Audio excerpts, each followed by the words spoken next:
तो hello everyone, तो आप सब कैसे हैं। उम्मीद करते हैं कि आप लोग बहुत अच्छे होंगे। मैं अभी बाबा, आप देख रहे हैं स्टडी प्लेटफॉर्म @94 के। यानी आज की वीडियो में हम बात करने वाले हैं जो कि शब्द रूप और शब्द विचार से होगा। इसके पहले वीडियो जो है कि हमने वाच्य पढ़ा दिए हैं। अगर आपने उस वीडियो को अभी तक वॉच नहीं किए हैं तो उसका लिंक जो है मैं इसी वीडियो के डिस्क्रिप्शन में प्रोवाइड करा दिया हूं। उस लिंक पर क्लिक करके जो है कि आप वीडियो को वॉच कर लीजिएगा। और जो है कि देखिए, शब्द रूप और शब्द विचार का जो हम लोगों को आज वीडियो होगा वो जो है कि शुरू से लेकर अंत तक होगा। और जो है मैं आपको एक और बात बता देना चाहता हूं कि देखिए, आप यदि किसी फील्ड में जाते हैं तो सबसे पहले वो चाहे इंग्लिश का शब्द हो गया, हिंदी का शब्द हो गया, सबसे पहले हम लोग का शब्द रूप यानी जिस शब्द को हम लोग देखते हैं उस शब्द को पहचानना सबसे बेहद जरूरी है। इसीलिए जो है कि उस कठिनाई को, उस समस्या को जो है कि आज हम इसी वीडियो के माध्यम से सॉल्व करने वाले हैं। तो उम्मीद करते हैं कि आप लोग वीडियो को एंड तक बने रहिएगा। अगर मेरे यूट्यूब चैनल पर नए हैं तो चैनल को एक बार सब्सक्राइब कर दीजिए, या इंस्टाग्राम या फेसबुक पर वॉच कर रहे हैं तो वीडियो को फॉलो कर लीजिए और जो है कि लाइक कर लीजिए। तो चलिए हम वीडियो को स्टार्ट करते हैं और जो है कि आपको समझाने का प्रयास करते हैं। तो देखिए यहाँ पर लिखा है, सबसे पहले लिखा है कि शब्द रूप और शब्द विचार, यानी शब्द का रूप होता है और शब्द का विचार होता है। ये जो है कितने प्रकार के होते हैं मेरे प्यारे साथियों, ये तो अंग बोले या प्रकार बोले, ये होते हैं मेरे प्यारे साथियों तीन प्रकार के। शब्द रूप और शब्द विचार जो होते हैं वह तीन प्रकार के होते हैं। देखिए यहाँ पर लिखा है कि भाषा के अंग, शब्द, यहाँ पर भाषा के अंग बोले या शब्द रूप शब्द विचार, वो जो है कि तीन प्रकार। तो यहाँ पर भाषा जो हम बोल रहे हैं, भाषा के अंग जो है तीन प्रकार के होते हैं। एक होता है वर्ण और एक होता है शब्द, एक होता है वाक्य। यानी भाषा के जो अंग होते हैं, यानी हम लोग को भाषा जो भी पढ़ना है उसमें सबसे पहले शब्द पढ़ना है, उसके बाद सबसे पहले वर्ण पढ़ना है, उसके बाद जो है कि शब्द पढ़ना है, उसके बाद जो है वाक्य पढ़ना है। तो चलिए हम जो है कि यहाँ पर वर्ण से स्टार्ट करते हैं। यहाँ पर देखिए मेरे प्यारे साथियों, हम वर्ण लिखे हुए हैं और जो है कि वर्ण से स्टार्ट करते हैं। लिखा है कि भाषा की वह सबसे छोटी ध्वनि जिसके और खंड न किया जा सके उसे हम लोग वर्ण कहते हैं। यानी भाषा की वह सबसे छोटी ध्वनि जिसके और खंड न किया जा सके उसे हम लोग वर्ण कहते हैं। यानी वर्ण का परिभाषा यह बता रहा है कि भाषा का वह ध्वनि जिसके और जो है खंड यानी दूसरा खंड न किया जा सके उसे हम लोग वर्ण कहते हैं। देखिए यहाँ पर लिखा है कि हिंदी भाषा की सबसे छोटी इकाई ही वर्ण कहलाती है। यानी हिंदी भाषा की जो छोटी इकाई होती है वही वर्ण कहलाती है। चलिए यहाँ पर जो है कि उदाहरण से समझने का प्रयास कीजिए। उदाहरण अ प्लस अ, यानी अ प्लस अ, ये क्या होगा? अ ही होगा। तो उम्मीद करते हैं कि आप लोग वर्ण समझ गए होंगे। अब हम बात करने वाले हैं जो कि शब्द होगा। देखिए शब्द का परिभाषा यह बता रहा है, बोल रहा है कि दो या दो से अधिक वर्णों के साधक मेल को शब्द कहते हैं। दो या दो से अधिक वर्णों के मेल को जो है साधक यानी शब्द कहते हैं। चलिए तो यहाँ पर उसका उदाहरण समझने का प्रयास कीजिएगा। देखिए आप लोग जो है कि उदाहरण समझते हैं या परिभाषा समझते हैं, आप लोग जो है कि अपने नोटबुक में जरूर नोट कीजिए, तभी जो है कि आप लोगों को सबसे बेहतर तरीके से होगा। देखिए वीडियो तो बहुत ऐसे स्टूडेंट होते हैं कि वॉच कर लेते हैं, लेकिन कारण होता क्या है कि जब वीडियो वॉच करते हैं तो केवल वॉच करने से ही नहीं होता है, कुछ करने के लिए जो है कि उसका नोट्स बनाना और जो है कि उसको सुबह शाम रीड करना सबसे बेहद जरूरी है स्टूडेंट के लिए। तो चलिए यहाँ पर जो है कि हम समझाने का प्रयास करें। यहाँ पर शब्द अब पढ़ेंगे। शब्द में लिखा है कि दो या दो से अधिक वर्णों के सहायक मेल को शब्द कहते हैं।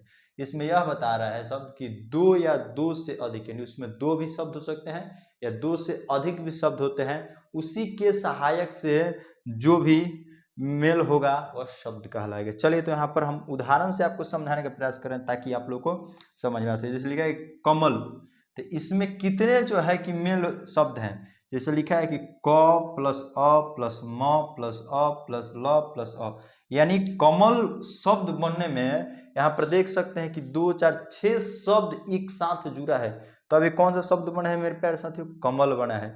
उसी प्रकार यहाँ पर देख सकते हैं सागर, स प्लस आ प्लस ग प्लस अ प्लस र प्लस अ, यानी ये सब क्या है? ये सब जो है शब्द है। यानी दो या दो से अधिक वर्णों के सहायक मेल शब्द को हम लोग शब्द कहते हैं। तो चलिए अब जो है हम बात कर, जो मेरे प्यारे साथियों हम बात करने वाले हैं जो कि शब्द में जो है कि शब्दों के भेद को हम पढ़ेंगे। यहाँ पर लिखा है कि शब्द जो हम पढ़ रहे हैं शब्दों के भेद पढ़ेंगे, शब्दों के जो है भेद, यानी शब्दों के जो है कितने भेद होते हैं मेरे प्यारे साथियों, तो शब्दों के जो है कि दो भेद होते हैं। शब्दों कितने भेद होते हैं, तो शब्दों के जो दो भेद होते हैं।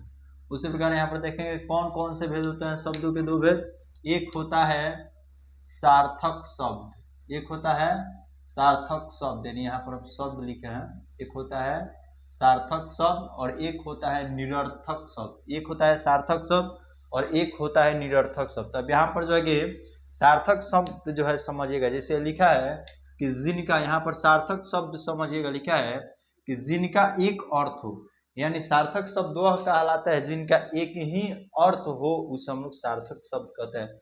जैसे यहाँ पर दुग्ध लिखा है, यानी इसका अर्थ, दूध का अर्थ दूधे होता है। उसी प्रकार रोटी, रोटी का अर्थ जो है रोटी होता है, ये रोटी लिखा हुआ है, रोटी का अर्थ रोटी होता है। चाय, पानी, ये सब क्या है, जिनका एक अर्थ हो, यानी जिसका अनेक अर्थ नहीं हो, जिसका एक अर्थ हो, उसे हम लोग जो है कि सार्थक शब्द कहते हैं। अब जो यहाँ पर है कि निरर्थक शब्द देखिएगा, यहाँ पर लिखा है बोर्ड में निरर्थक शब्द, यानी जिसका कोई अपना अर्थ न हो उसे निरर्थक शब्द कहते हैं। यानी हमें यह बता रहा है कि जिसका कोई अपना शब्द न हो उसे हम निरर्थक शब्द कहते हैं। जैसे लिखा है वाणी, यानी जिस जो हम लोग बोलते हैं उसी को वाणी कहा जाता है, यानी तो वाणी का कोई जो है कि अपना शब्द है नहीं है।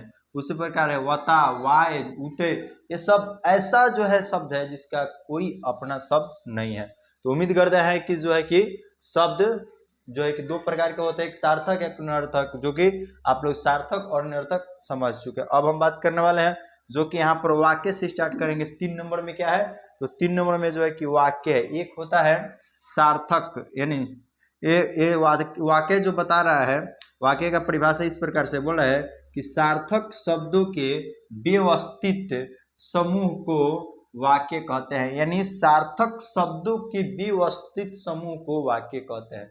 यानी जिस शब्द जो है व्यवस्थित होगा, उसे जिस शब्द के जो है कि व्यवस्थित समूह को वाक्य कहते हैं। चलिए यहाँ पर उदाहरण से समझने का प्रयास कीजिए। लिखा है कि है राधा जाति विद्यालय, यानी ये सार्थक समूह व्यवस्थित नहीं है।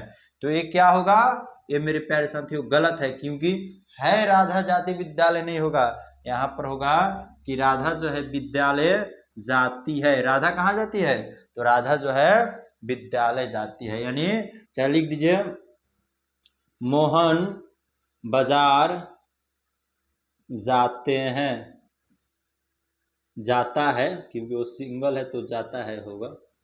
मोहन विद्यालय, मोहन बाजार जाता है। चलिए यहाँ पर जो है कि शब्दों के भेद कितने होते हैं, यानी शब्दों के भेद अब हम पढ़ेंगे, तो जो कि इस प्रकार से। तो मेरे प्यारे साथियों अब जो है कि यहाँ पर देखेंगे कि शब्द का हम लोग भेद यहाँ पर समझने का प्रयास करेंगे। देखिए यहाँ पर लिखा है कि रचना या व्युत्पन्न के आधार पर शब्द के जो भेद होते हैं वो 3 होते हैं। यानी रचना मतलब होता है बनावट, या व्युत्पन्न के आधार पर जो होते हैं शब्द वो 3 प्रकार के होते हैं। यहाँ पर देख सकते हैं कि रचना या व्युत्पन्न के आधार पर शब्द जो होते हैं वो कितने प्रकार के, 3 प्रकार के होते हैं। एक होता है रूढ़ शब्द, दूसरा होता है यौगिक शब्द और तीसरा होता है, एक होता है रूढ़ शब्द, दूसरा होता है यौगिक शब्द और तीसरा होता है योग रूढ़ शब्द। यानी अब यहाँ पर जो है कि सेकंड में समझने का प्रयास कीजिएगा। सेकंड में लिखा है कि स्तोत्र उत्पत्ति के आधार पर जो है कि 4 होते हैं। यानी स्तोत्र उत्पत्ति के आधार पर जो है शब्द जो होते हैं कितने, 4 प्रकार के होते हैं। यानी स्तोत्र, हम किसी भी पूजा पाठ का जो है कि स्तोत्र उत्पन्न करते हैं, यानी जो बुक हम लोग संस्कृत में रीड करते हैं उसी को स्तोत्र बोला जाता है। जैसे कि बोल रहा है कि स्तोत्र उत्पत्ति के आधार पर जो है 4 प्रकार के होते हैं। कौन कौन से, तत्सम, तद्भव, देशज और विदेश।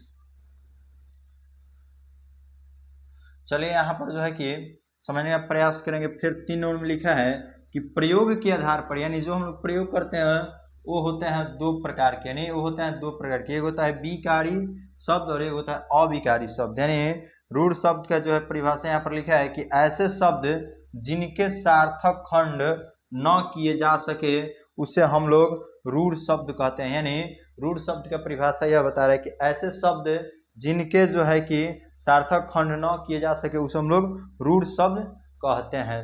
तो जो है कि शाब्दिक जो अर्थ होता है यहाँ पर देख सकते हैं कि शाब्दिक अर्थ जो होता है उसका जो है प्रसिद्ध होता है, यानी शाब्दिक अर्थ क्या होता है, प्रसिद्ध होता है, जिनमें संधि, जिनमें यहाँ पर देख सकते हैं लिखा है कि जिनमें जो है कि संधि और समास और उपसर्ग और प्रत्यय न हो, यानी बोल रहा है नहीं हो, वह क्या, वह रूढ़ शब्द कहलाता है। यानी जिनमें संधि समास अव्यय उपसर्ग और जिनमें संधि समास उपसर्ग प्रत्यय न हो उसे हम लोग रूढ़ शब्द कहते हैं। जैसे यहाँ पर उदाहरण से समझने का प्रयास कीजिएगा। जैसे लिखा है पशु, पानी, मेज, कुर्सी। पशु, पानी, मेज, कुर्सी, रोटी, पेड़, पुस्तक, घास, ये सब क्या चीज का उदाहरण है? तो ये सब जो है कि इस प्रकार से जो है कि शाब्दिक अर्थ का ये सब उदाहरण है। चलिए अब यहाँ पर हम जो है कि सेकंड में पढ़ने वाले हैं जो कि योग रूढ़ लिखा है, यानी यौगिक शब्द लिखा है, यानी यौगिक शब्द हम लोग पढ़ेंगे। इसका परिभाषा यह बता रहा है कि वे शब्द जो दो या दो से वे शब्द जो दो या दो से अधिक शब्दों के योग से बने होते हैं उसे यौगिक शब्द कहते हैं। यानी वे शब्द जो दो या दो से अधिक शब्दों के जो है कि शब्दों के योग से यानी मिलकर बने होते हैं उसे हम लोग यौगिक रूढ़ शब्द कहते हैं। जैसे यहाँ पर लिख सकता है कि वे शब्द जो दो रूढ़ शब्द के योग से बने होते हैं उसे यौगिक शब्द कहते हैं। यहाँ पर लिखा है कि प्रत्येक खंड जो है का कोई अर्थ होगा, यानी जितने भी खंड है उसका कोई ना कोई अर्थ होगा। अब बता रहे हैं हमें मेरे प्यारे साथियों, यहाँ पर बोर्ड पे ध्यान दीजिएगा, लिखा है कि प्रत्येक का यानी प्रत्येक का कोई ना कोई खंड होगा, यानी उससे अलग होगा। जैसे लिखा है विद्यालय, योग रूढ़ का हम लोग उदाहरण समझ रहे हैं। बोल रहा है कि विद्यालय यानी पहले विद्या और जो है कि आले, यानी ये भी क्या है, ये जो है कि यौगिक शब्द है जो कि इसमें प्रत्येक खंड का कोई अर्थ होगा। यानी दो खंड है, इसमें दो खंड आपको दिखाई दे रहा है विद्या प्लस आलय, तो इसमें जो है कि अर्थ क्या बना, विद्यालय, यानी विद्या प्लस आलय। जिस प्रकार से संधि विच्छेद पढ़ेंगे तो समझेंगे, लिखा अभी जो होगा विद्यालय होगा। उसी प्रकार से यहाँ पर देख सकते हैं लिखा है प्रतिदिन, यानी प्रति प्लस दिन, यानी ये भी क्या है, दो शब्दों से मिलकर बना है और ये जो क्या है इसका खंड का अर्थ यही बता रहा है कि प्रतिदिन। जैसे सु प्लस पुत्र, ये दो खंड हो गए, यानी दो भाग में खंडित हो गया, लेकिन इसका अर्थ सुपुत्र होगा। तो उम्मीद करते हैं कि जो है कि आप लोगों को ये सब बेहद तरीका से समझ में आ रहा होगा। तो मेरे प्यारे साथियों यहाँ पर देखिएगा बोर्ड पे लिखा है कि इसमें कोई भी बहुव्रीहि समास का उदाहरण नहीं है। मेरे प्यारे साथियों आपसे यह बताया जा रहा है कि इसमें आपको कोई भी बहुव्रीहि समास का जो है उदाहरण नहीं है। तो उम्मीद करते हैं कि आप लोग जो है कि यहाँ तक समझ गए हैं। यहाँ पर 3 नंबर में देख सकते हैं लिखा है कि योग रूढ़ शब्द, यानी 3 नंबर में हम पढ़ेंगे कि योग रूढ़ शब्द, इसका परिभाषा हमें यह बता रहा है कि वे शब्द जो दो या दो से अधिक शब्दों के योग से बने होते हैं परंतु वह किसी एक के लिए विशेष होते हैं उसे योग रूढ़ शब्द कहते हैं। यानी इसका योग रूढ़ शब्द का परिभाषा हम यह बता रहा है कि वे शब्द जो दो या दो से अधिक शब्दों के योग से बने होते हैं लेकिन परंतु वह किसी एक के लिए विशेष होते हैं, यानी किसी एक के लिए विशेष होते हैं उसे हम लोग योग रूढ़ शब्द कहते हैं। यानी दो शब्दों से बना होता है लेकिन जो है कि किसी एक के लिए विशेष हो उसे हम लोग रूढ़ शब्द कहते हैं। चले यहाँ पर उदाहरण से जो है कि आपको समझाने का प्रयास करते हैं। यहाँ पर लिखा है वीणा पानी, पहले बीना उसके बाद पानी, ये क्या है, पहले बीना और उसके बाद पानी। बीना मतलब बीना पानी, यानी सरस्वती जी, यानी सरस्वती जी को हम लोग बीना पानी कहते हैं। बीना पानी यानी सरस्वती जी को जो है हम लोग वीणा पानी कहते हैं। उसी प्रकार नीलकंठ भी दो शब्दों के से बना है लेकिन विशेष किसके लिए है, तो जो विशेष है महादेव के लिए। नीलकंठ किसके लिए है, महादेव के लिए। उसी प्रकार यहाँ पर देखेंगे त्रिलोक, त्रिलोक, 3 लोक का मालिक को हम लोग कहते हैं तीनों लोक का मालिक, तीनों लोक का मालिक, तीनों लोक का मालिक, जिसे हम लोग त्रिलोक कहते हैं। उसी प्रकार दशानन, दशानन यानी बोले तो रावण, यानी ये क्या है, ये दशानन तो लिखा है लेकिन किसके लिए खास है, तो रावण के लिए खास है। उसी प्रकार है पीतांबर, पीतांबर बोले तो किसको बोला जाता है, तो आप लोग बताइए एक बार कमेंट करके। तो जो है भगवान विष्णु को हम लोग पीतांबर कहते हैं। जैसे जलज, जो जलज का मतलब होता है कि जो जल में, जो जल में जन्मा हो, जो जल में जन्मा हो उसे हम लोग जलज कहते हैं। लंबोदर, लंबोदर या पंचानन, ये सब क्या है, ये सब जो है कि 2 शब्दों के योग से बना है लेकिन वह किसी एक के लिए विशेष है। यहाँ पर देखिए ना, जैसे लिखा है कि सभी बहुब्रीहि समास जो होते हैं उदाहरण जो है कि योग रूढ़ कहलाते हैं। जितने भी बहुब्रीहि समास होते हैं वो क्या कहलाते हैं, तो योग रूढ़ कहलाते हैं। उसी प्रकार यहाँ पर सबसे बेहतर तरीका जो है कि भगवान के नाम जहाँ कहीं परिवाची आए उसे समझ जाए कि योग रूढ़ शब्द है। तो उम्मीद करते हैं कि वीडियो आप लोगों को पसंद आया होगा। अगर मेरे वीडियो आप लोगों को पसंद आया होगा तो लाइक शेयर कमेंट करना ना भूलिएगा और ज़्यादा से ज़्यादा शेयर कीजिएगा ताकि और भी बच्चे जो भी पढ़ने वाले होंगे उनको जो है कि हिंदी का जो है सिलेबस जो है कि शुरू से कंप्लीट हो सके। और जो है कि मेरा प्रयास है यही कि 0 से लेकर हीरो तक जितने भी बच्चे हमारे यूट्यूब चैनल से जुड़े हैं उनको बनाने का मेरा प्रयास है। तो उम्मीद करते हैं कि आप लोगों को वीडियो पसंद आया होगा। तो लाइक शेयर कमेंट करना ना भूलिएगा। आज के लिए इतना ही, मिलते हैं इसी के साथ नेक्स्ट वीडियो में। अभी के लिए